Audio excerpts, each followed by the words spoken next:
This is Hannah Davis, and this is Pearl Davis. They may look like the same person, but they're very different. Trust me, they're not the same person. You're probably like, Flacco, stop playing in my face. You're like, Flacco, those are the same girls, bro. What are you talking about? Bro, they're different. Bruh.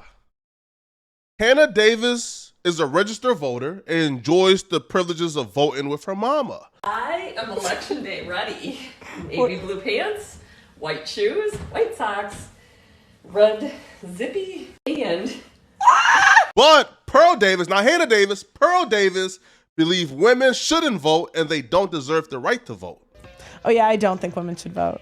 Oh shoot, sorry. You don't think women should vote? No. Why is that?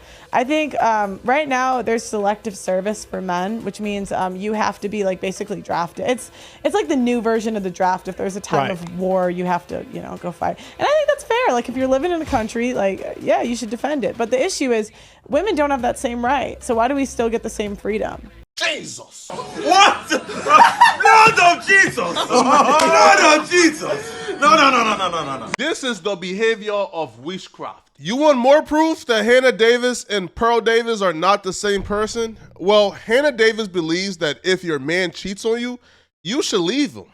This is where I disagree with him.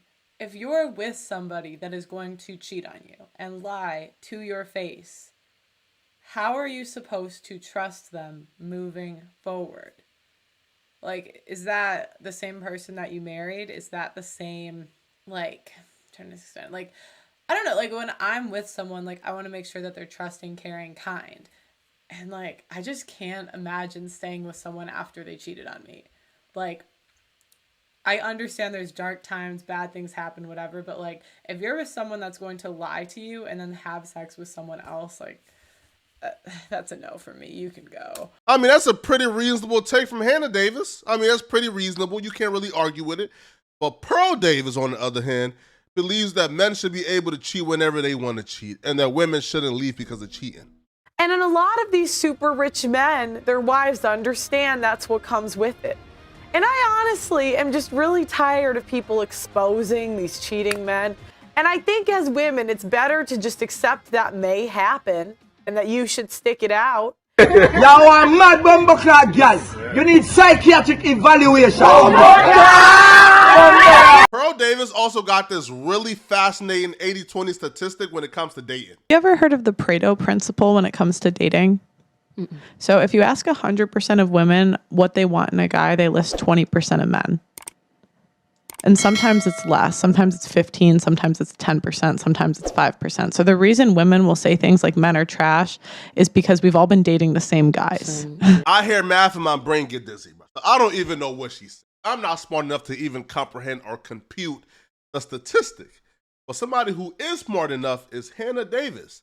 And Hannah Davis got a big issue with those numbers that Pearl Davis just gave. Today, I'm going to be talking about a stat that I think is a little bit misleading in the manosphere. The stat that I think is misleading is when I hear the stat, 20% of the men have access to 80% of the women. And when I first heard this stat, okay, I didn't really question it because enough like people that I deemed credible said the stat, right? Which Hannah, you're starting to sound like Pearl. Pearl is the queen of not researching statistic, Hannah. Don't tell me you're also not researching a statistic and just regurgitating as well. I mean, maybe this isn't the best way to go about it, but like, am I going to research every single stat? Sorry. And it made sense with like stuff I'd seen in like real life, right? Like, it made sense because there's a lot of girls that, have that I hate men, men are trash mentality. And if they're all dating the same guys, like that totally makes sense as to why they would feel that. Hannah, you're taking too long. Hannah, you gotta get to it. Speed it up, Hannah, get to your point.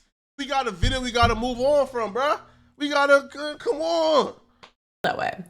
However, the more I thought about it, I'm like 20% to 80 doesn't include people in relationships. So half are married, half are single. So out of the half that's single, 30% of single men are in relationships, which is higher than women. So I'm feeling like there's some holes in the manosphere and what they're talking about. We didn't understand a goddamn thing you said, Hannah. But we do know you grossly disagreed with Pearl Davis's statistic. But I got a confession. I lied, people. Hannah Davis and Pearl Davis are actually the same person. I know, surprise, right? Hannah Davis is actually Pearl Davis 12 months ago. So as I was diving deeper into the Just Pearly Things rabbit hole, I was finding a tough time trying to figure out how did Hannah Davis go from just a normal girl from Chicago with normal, rational, and reasonable takes to this extremist we have in Pearl Davis in 2023. Well, I didn't have to look for too long because Hannah Davis told us why she was taking a dive into the manosphere in the red pill. But most guys, even the average guys you guys talk about so dearly, if they were interested in me, they would ask me about my friend first.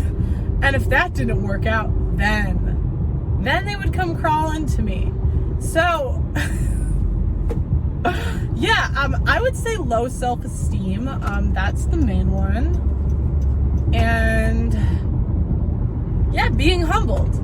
That's why I can listen to Manosphere content. Low self-esteem, just to get men. Pearl being a girl who got little to no male attention to her own admissions, when she started doing Manosphere content, she got a lot of positive affirmations from men and a lot of attention from men. And that felt good to her. The attention was like a new high to Pearl. When she said something that was rational and reasonable, the Manosphere dudes would attack her and that would take her ego down. But when she said something extreme or pro-men, they would give her positive affirmations and that would put her back on Sky 9. Eventually, she just kept saying extreme things because the positive affirmations felt good and she just never stopped. And this is why we have the Pearly Things we have today. I also think Just Pearly Things understood the aspects of tokenism too that I would deep dive into in another video.